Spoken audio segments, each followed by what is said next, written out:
Corrupt Authority by yours truly. Grandpa, would you please get that? Asked Curtis, as his tiny household's phone began to ring from across the tool bench. You get it, answered Kurt, not looking up from his work as he ignited his welding torch. I'm old, and more importantly, I'm busy. Curtis sighed and put down the sandpaper he was holding, then removed his gloves and hurried to the phone as it completed its third ring. Kuchinawa residence, this is Curtis, he said into the speaker. Oh, hi Kenta. Straining to hear his associate's voice better, Curtis held a hand over his ear to drown out the rumble of Kurt's blowtorch. Sorry, what? I can't hear a darn thing you're saying. I said, how are the Master Ball duplicates coming along? Shouted Kenta from his end of the line as he and Hibiki rose through a sea of clouds on Bolt's back. Oh, these? Yeah, they're great. We got almost all of them done. Curtis pressed the phone tighter to his ear. Kenta, it's really hard to hear you. All I can make out is this stupid wind blowing all around you. We're 2,000 feet up in the air, Kenta replied, a tinge of sarcasm in his voice. It's going to be a little windy. How are you not freezing your asses off? We are, but if Bolt can hold out, so can we. If you say so. Anyway, these Master Balls are amazing. Curtis glanced over at Kurt, who had his blowtorch off and his welding mask up on his forehead. Did I tell you I caught a lapras last Friday during the test? It was in an underground lake in the East Azalea Cave. Captured in one go. Yes, Curtis, you've told me every day since then, sighed Kenta. Oh, right, sorry. But anyway, yeah, these balls are the highest quality pieces of work we've ever made. I wish we could make more. Don't say that! Kenta's rebuke from the other end was loud and sharp, and Curtis heard it painfully clear. Those balls used to be magneton. Our ancestors killed animals for their meat and skins as a survival necessity, but we can live without those Master Balls. Whatever amount you end up with will have to do. Kenta listened from his end for Curtis's reply, but the Pokeball maker was silent. Feeling he might have hurt Curtis, Kenta followed up apologetically. Besides, he murmured more gently, I'll always prefer your friend balls. They make Pokemon happy. Thank you. Curtis, I just want you to know that I'm deeply grateful for all the work you've been doing, Kenta added on quickly, still feeling insufficient. I mean, you've been working on those things non-stop for an entire week now, without a nickel of pay, and at constant risk of being taken in by the police.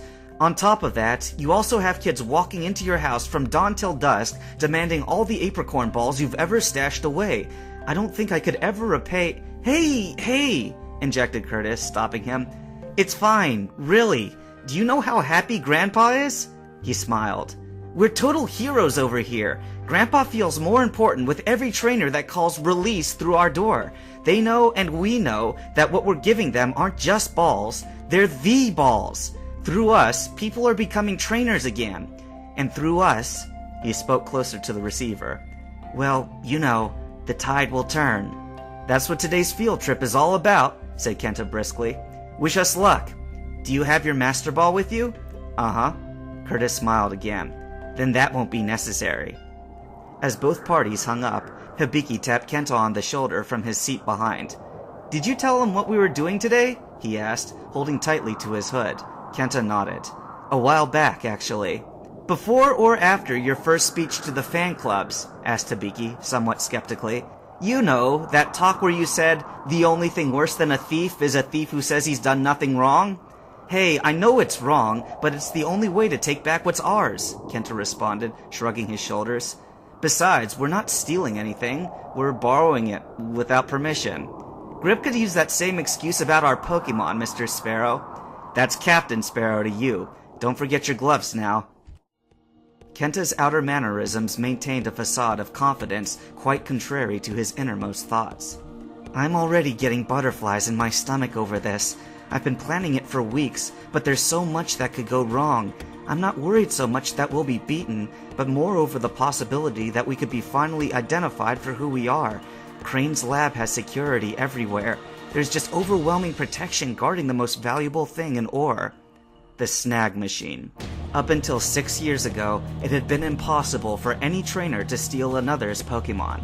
Loyal as dogs, and dependable as lifelong friends, Pokemon had always shared a tendency to follow only the orders of their own masters. If a Pokemon was ever forcibly taken from its trainer, the case was constant. It would not yield to its new master. Even if a would-be thief attempted to catch another trainer's Pokemon, it would be in vain. The capture ball would simply bounce uselessly off the Pokemon like an acorn. Until the Pokemon got the trainer's consent, it would obey nobody else. That was before the Snag Machine, a device of sinister genius. Invented by a group of desert brigands known as Team Snag'em, the Snag Machine's purpose was to alter normal Pokeballs so that they would become artificial will breakers. If a Snag Machine modified Pokeball were to be thrown at a trained Pokemon, it would not only suck the Pokemon in by force, but strip the creature of its former loyalty. In a way, the machine stood as a different form of rape. A truly terrible contraption, it went against every definition of nature, disgusting all but the most apathetic of criminals. And now, Kenta needed it.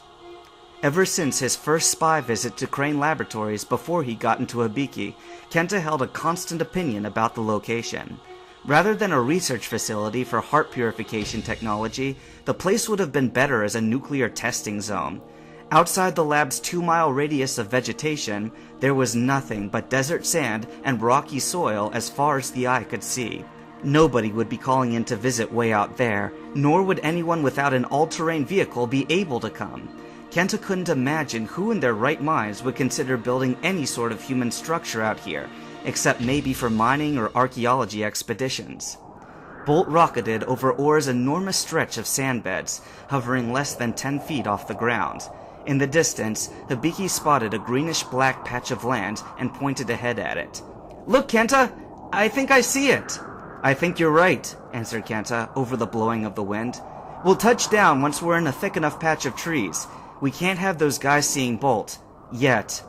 He turned around from where he was sitting behind Bolt's neck and looked Hibiki seriously in the face.